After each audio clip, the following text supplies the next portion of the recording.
اللہ اکبر۔ ایک مرتبہ رسول اللہ سے سوال ہوا صلی اللہ علیہ وسلم۔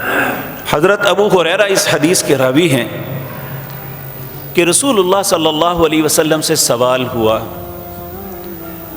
کہ عورتوں میں کون سی عورت سب سے بہتر ہے؟ تو پیارے نبی جناب محمد الرسول اللہ صلی اللہ علیہ وسلم آپ نے ارشاد فرمایا، وہ عورت افضل ہے التی تسرہ اذا نظر، جب خامد اپنے گھر آتا ہے، اپنے گھر کے حالات کو دیکھتا ہے، اپنے ارد گرد ماحول کو دیکھتا ہے، اس کے رویے کو دیکھتا ہے تو خوش ہو جاتا ہے کہ یہ میرے گھر کی محافظ ہے، اس نے میرے گھر کو صاف ستھرا رکھا ہے، یہ میری اولاد کی اچھی تربیت کر رہی ہے، یہ آتے ہی میرے ساتھ گلے شکوے نہیں بلکہ میرے احترام میں سب کچھ کر رہی ہے۔ کہا یہ سب سے افضل عورت ہے التی تسرہ اذا نظر وتطیعہ اذا امر۔ دوسری بات یہ فرمائی کہ جب اسے کوئی کسی بات کا حکم دیتا ہے، خامد کوئی بات کرتا ہے، وہ اس کی فرما برداری کرتی ہے۔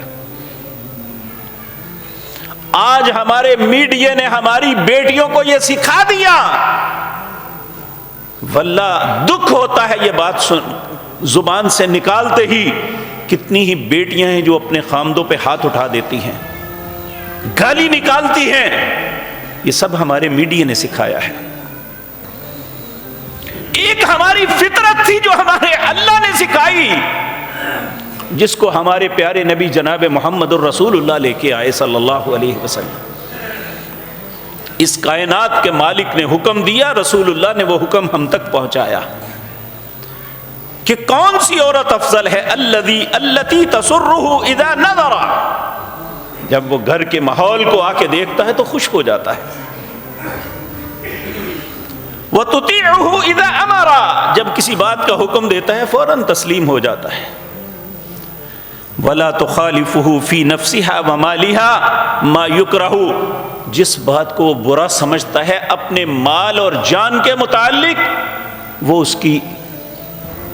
اس کی خواہش کو، اس کے معاملات کو وہ سمجھتے ہوئے اس سے برا جانتی ہے۔ اب ایک طرف اللہ کا اور اس کے رسول صلی اللہ علیہ وسلم کا حکم، اور دوسری طرف ہمارا کردار۔ ہم نے جو ڈراموں سے، جو مختلف ڈائجسٹ سے جو سبق ملا اسے تو لے لیا، جو قرآن سبق دیتا ہے اسے چھوڑ دیا ہے۔